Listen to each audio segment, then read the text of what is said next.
O sol logo sairia, os trabalhadores voltariam e a sereia estaria em pedaços, embalada em plástico filme. Declarou uma lucidez terrível de fugirem juntas, mas a outra moça sorriu, meneou a cabeça. Quais as chances disso dar certo?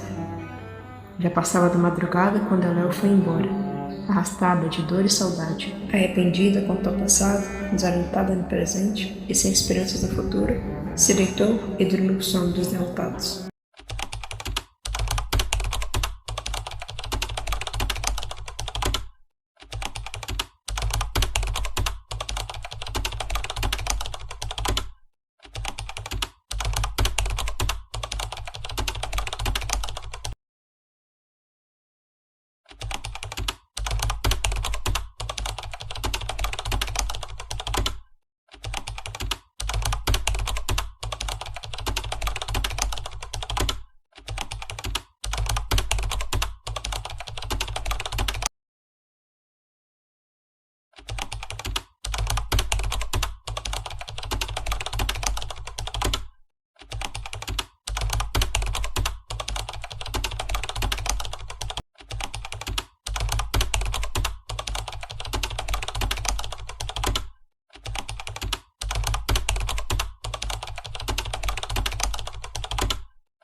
Biblioteca escolar, eu vou focar a minha fala nesta questão do profissional que atua.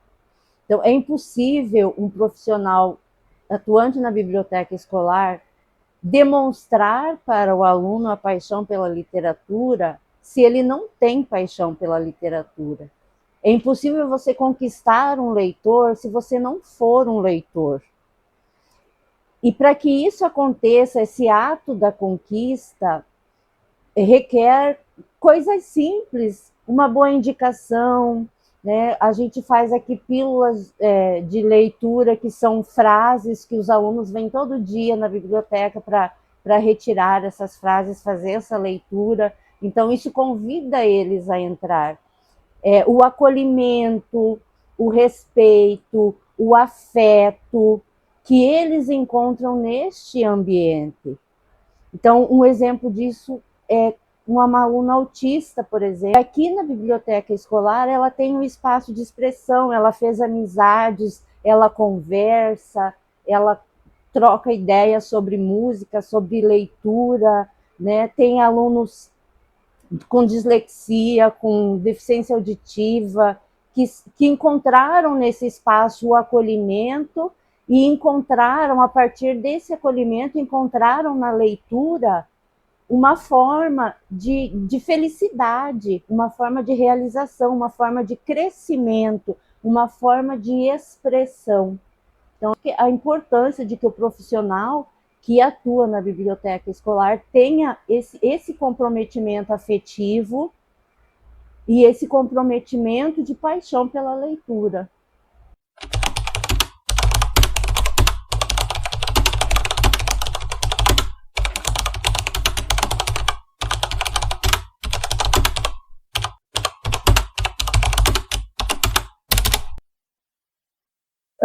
No começo, as coisas não foram fáceis. Eu estava bem insegura sobre como o nosso projeto ele iria seguir durante o ano.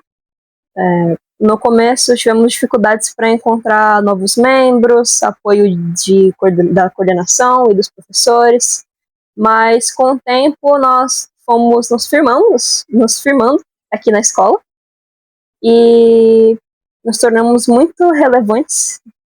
Seguimos nosso lugar aqui na escola, algo que eu tenho muito orgulho. O espaço da biblioteca, para mim, sempre foi um lugar muito humano, principalmente quando eu encontrei pessoas que compartilhavam dessa mesma paixão que eu. Aqui na biblioteca, outros espaços na escola, durante o intervalo, que foi aonde nós começamos nossas pequenas reuniões semanais aqui na escola. O intervalo sempre foi uma das horas que eu mais detestei na escola, porque eu não conseguia encontrar o meu lugar durante os intervalos. As aulas eram um refúgio, porque eu sabia que elas iam passar e acabar com o dia de aula e acabou. Mas quando eu pude vir aqui na biblioteca no intervalo, foi quando eu realmente senti o acolhimento num espaço tão desvalorizado dentro da escola, infelizmente. Eu sempre, na escola, principalmente, eu sempre senti a sensação de como se eu não existisse. E dentro do clube, nas nossas pequenas reuniões, 15 minutos toda quarta-feira, ou nas nossas tertúlias, ou nossos concursos, onde a gente compartilha nossa escrita, nossa arte, eu finalmente pude existir, que talvez, por um curto período de tempo, eu existia. Eu senti que eu realmente existia no espaço escolar. Então, eu acredito que o projeto do clube de leitura que a gente teve na nossa biblioteca foi algo que deu mais humanidade para a nossa escola.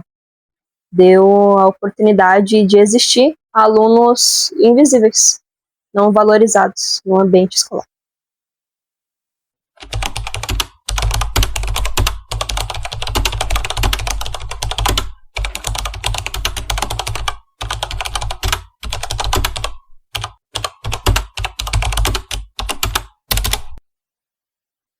Então, para mim foi ótimo poder participar do Clube do Livro.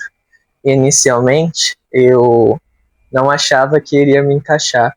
Eu sempre gostei de ler, mas eu achava que o Clube do Livro era composto por pessoas muito eruditas e que tinham muito conhecimento e que liam 5 livros de uma só vez. Então, eu achava que eu não me encaixava e que eu não ia conseguir acompanhar o ritmo. Mas depois de um tempo, eu tive uma amiga na escola que me convidou a participar de uma primeira reunião em um encontro, e foi ótimo, porque nesses encontros eu consegui ver como, por meio de coisas simples, desde pequenos textos como contos, como crônicas ou até mesmo músicas, era possível aprender e tirar proveito de muitas formas, encontrar simbolismos e entender muito melhor textos de uma forma muito mais profunda. Eu desenvolvi muito melhor a minha habilidade de interpretação textual e consegui, assim, aumentar o meu repertório. Era bem interessante porque nos encontros sempre uma pessoa diferente escolhia um texto. E ao mesmo tempo que você conhecia um pouco mais sobre o texto, você também conhecia sobre o autor e entendia mais sobre aquela pessoa que tinha escolhido o texto, o motivo pelo qual ela tinha escolhido aquele trecho. E foi ótimo, foi realmente sensacional, porque em toda semana eu aprendi uma coisa nova. E nas tertúlias eram ainda melhores, porque com maior tempo e com a direção dos presidentes do clube, dos professores, eu pude entender muito melhor temas que durante todo o meu ensino médio eu tinha visto de muitas formas em vários materiais didáticos, mas nunca tinha entendido na totalidade. Então consegui entender sobre literatura gótica, sobre conceitos de vida e morte e até sobre quadras e poesia. Então, para mim, realmente me tocou de muitas formas. E os concursos também foram excelentes, porque me ajudaram a retomar um hábito que eu tinha antes, que era de escrever. Eu era muito inseguro com respeito a escrever e eu achava que não era suficiente. Achava que as coisas que eu escrevia nunca estavam à altura. Mas com o incentivo dos professores, eu consegui perceber que por coisas simples eu poderia expandir o meu repertório, conseguir aprender errando, escrevendo e desenvolvendo assim a minha forma única de me expressar e de passar para outros e retratar outros sentimentos de forma universal, né? Conseguir ajudar outras pessoas a entender o que eu sinto e a descrever sentimentos de outras pessoas também. Então, em atividades simples e dinâmicas, eu consegui entender bem o que é realmente escrever e me desenvolver de muitas formas. Para mim, o Clube do Livro foi sensacional, fenomenal, na verdade. Tornou o meu ensino médio muito mais único e muito mais especial do que jamais poderia ter sido.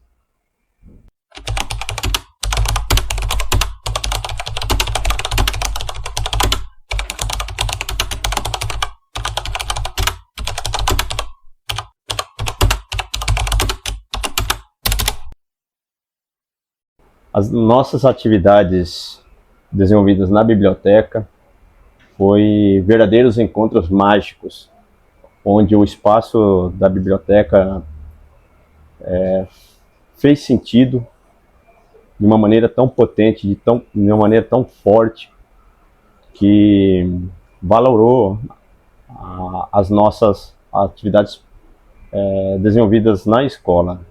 Às vezes a gente, enquanto profissional, enquanto professor, a gente passa por vários impasses educacionais, várias dificuldades, e nós conseguirmos, de fato, desenvolver as ações no espaço da biblioteca, apesar de tudo que atua contra a atração, o envolvimento, o encantamento dos jovens pela leitura, nós conseguimos ter êxito, né? Nós tivemos uma conquista que começou com um núcleo muito pequeno, mas foi um núcleo forte. E desse núcleo forte prosperou grandes resultados, grandes conquistas. Cada encontro, para mim, foi uma celebração de aprendizado. E eu tenho assim, orgulho, né, de dizer que eu aprendi mais com meus alunos nesse momento, certo? Eles não imaginam quanto que eles modificaram, me transformaram positivamente a minha prática docente. E é uma coisa extremamente importante porque relembra a nossa ancestralidade em relação ao conhecimento. Eu acredito que uma das premissas fundamentais da educação é valorar o ato de escrever, o ato de ler. Nós temos que ter direito à leitura, direito a ter acesso a bons livros, ter momentos para que isso seja desenvolvido, né? Infelizmente, nós temos um cenário brasileiro de poucos leitores, certo? De poucas pessoas que escrevem, e tem uma passagem de um filósofo francês chamado Gilles Deleuze, que ele diz o seguinte, ele diz assim que o problema não é você viver no momento de desertificação, entendeu? O problema não é você ter um momento que foi bom e depois você ter uma aridez de ideias. O problema é você nascer nesse sistema de aridez de ideias, porque você não tem noção do que foi perdido, entendeu? E às vezes eu tenho a sensação que isso acontece no nosso sistema educacional. Nós vivemos um mundo cada vez mais mediado pela tecnologia e às vezes a gente não dá conta do que foi perdido de coisas boas que eram desenvolvidas antes, né? E uma delas está relacionada à atividade da leitura, à atividade da escrita, né? Então, a gente, quando conseguiu desenvolver essa atividade que foi protagonizada pelos nossos estudantes, foi uma grande conquista, uma grande vitória, né? O poder transformador da leitura, o poder transformador da escrita, né? A nossa construção milenar de conhecimento não iria adiante se não tivesse o espaço da biblioteca. E às vezes me inquieta como que um espaço tão importante, que é tão sagrado, passa a ser um local tão desprezado, tão maltratado, né? Então, às vezes eu fico me questionando nesse sentido. O que a gente poderia conquistar se fosse um espaço mais bem cuidado, aconchegante, de convite mesmo para os nossos estudantes? Como que eu vou convidar alguém para enfrentar um espaço de conhecimento se é um local descuidado, né, maltratado, entendeu? E quem que se sente, né, vontade de frequentar um espaço que não é bem visto? Então, a conquista desenvolvida por nossos estudantes, e que eu fico feliz de fazer parte disso, certo? É que, apesar de nosso espaço ser um espaço pequeno, um pouco mobiliário, às vezes disputando espaço com objetos que não tem nada a ver com espaço, a gente ainda assim conseguiu desenvolver algumas ações de leitura, de escrita, de reflexão, né, de comoção, certo? Por cada curadoria trazida por estudantes, professores, né, e proporcionou esse aprendizado coletivo. Uma aprendizagem afetuosa, afetiva e potente. Cada encontro, para mim, foi um momento de alegria. Para mim é isso.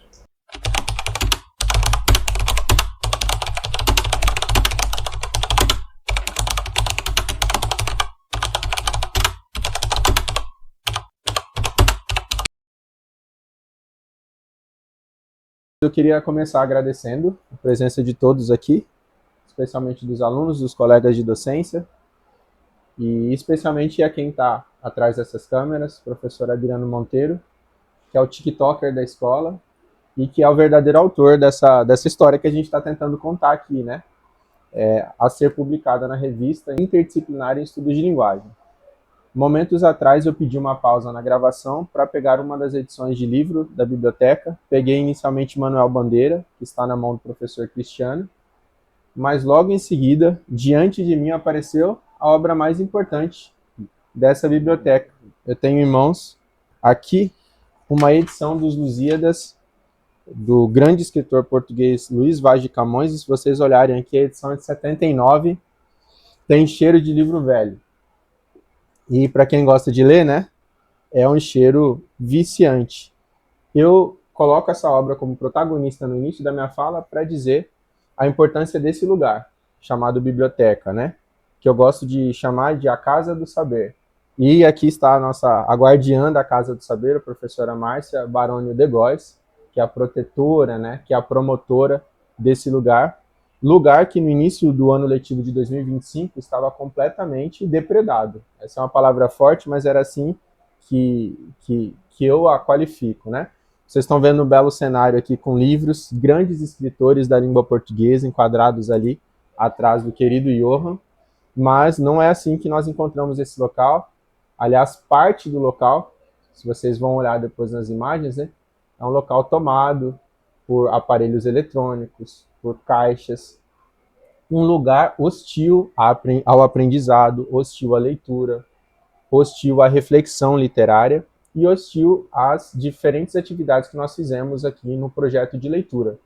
Todas essas falas que nós ouvimos durante o vídeo falam sobre algo maior, que nós chamamos aqui de projeto de leitura entre as capas. Foi uma atividade que é difícil nomear um autor, um protagonista, um primeiro autor, porque foi uma atividade feita a muitas mãos.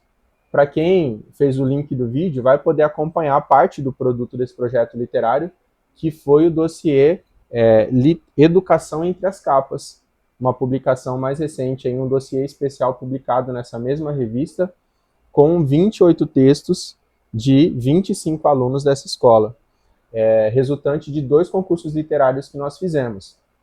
Eu queria agora, na reta final da minha fala, falar sobre outras conquistas que nós tivemos aqui no espaço da Escola Pública Mato Grossense, Cuiabana, aqui no bairro Tijucal, na Escola Estadual Doutor Estevão Alves Correia, outras conquistas especialíssimas que nós tivemos voltadas, relacionadas a esse projeto de leitura. Eu acho que a maior conquista que nós tivemos em 2025 foram os encontros semanais.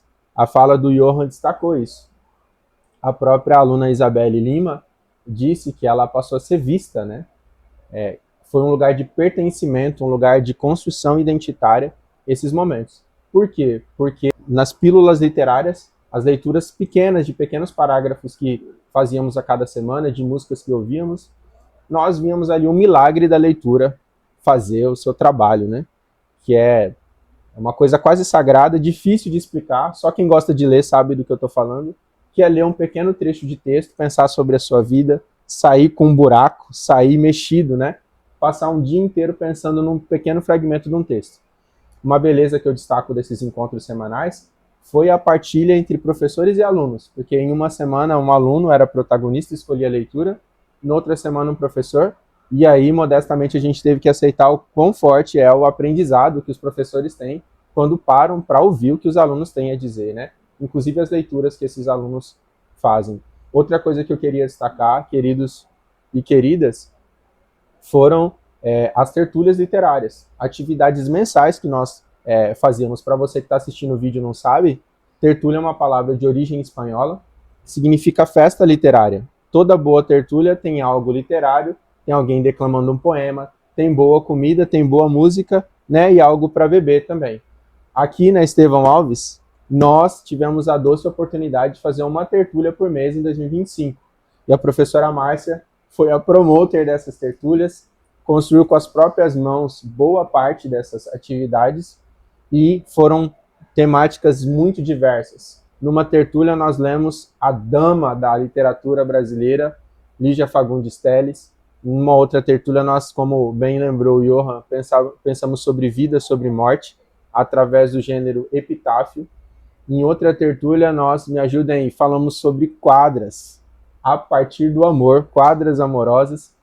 Tivemos diferentes tertúlias. Em outras tertúlias vimos aí o protagonismo dos professores, cantores da escola, que fizeram um verdadeiro recital musical pra gente. Enfim, foram tertúlias maravilhosas e muito marcantes para mim. Eu tenho a impressão de que foi marcante também, não só para os alunos, mas para alguns professores também. E por fim, queria destacar os 2 concursos que nós fizemos. Esses sim, vinculados aos textos publicados anteriormente aqui na RIEL, na Revista Interdisciplinar em Estudos de Linguagem. Esses textos foram fabulosos. Nós destacamos aqui alguns alunos, diferentemente da Isa e do Johan, que são alunos extra-ordem, são alunos excelentes, bons leitores, já escritores, que só encontraram outras pessoas aqui.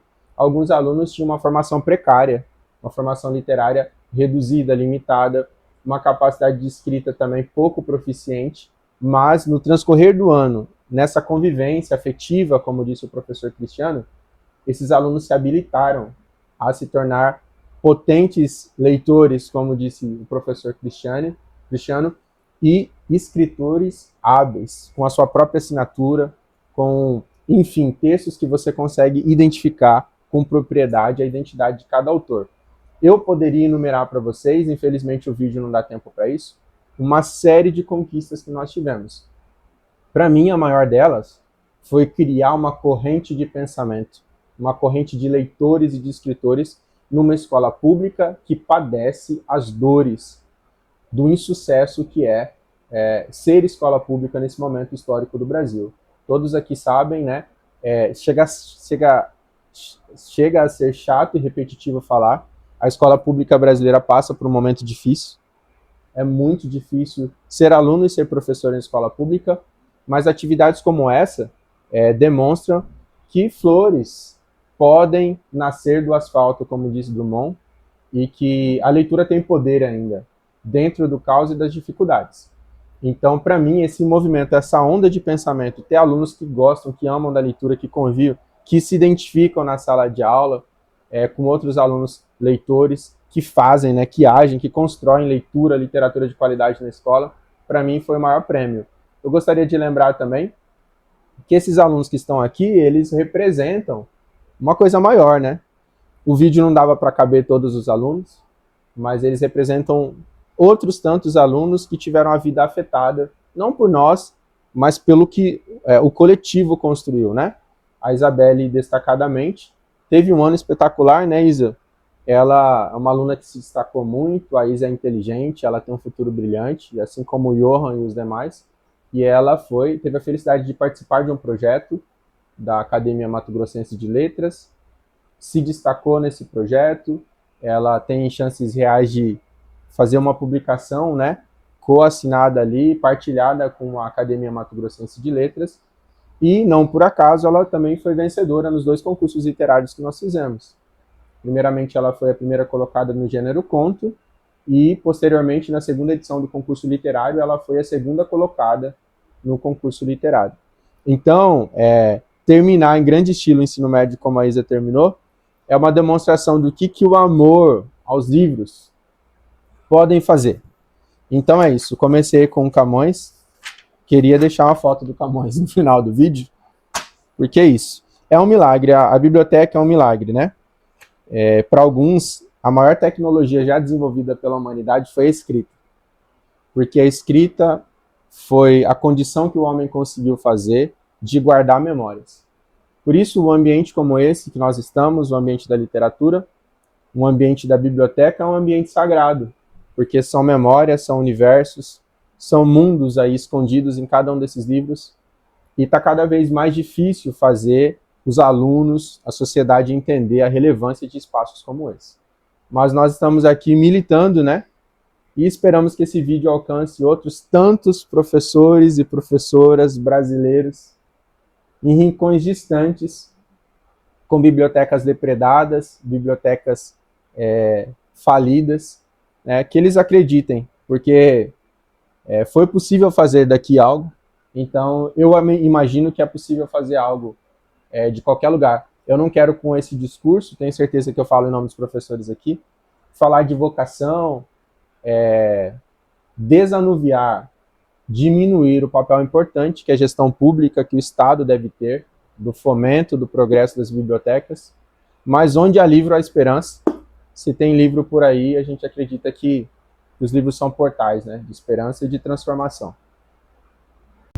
No fluxo constante e veloz dos rios, correm as águas do passado, em seus corpos frios e esguios, renovando-se, deixando toda a dor de lado. Correm em destino suas sinas, estreitando e alargando-se em suas vias, visando no horizonte desaguar em esperança, no futuro de um mar que criará novas lembranças. Suas origens remontam aos primórdios, muito além da existência humana, subterrâneos temporais, verdadeiros depósitos. Imergidos em sua corrente soberana, buscamos em seu meio algum propósito, atados à sua jornada, como frágil porcelana.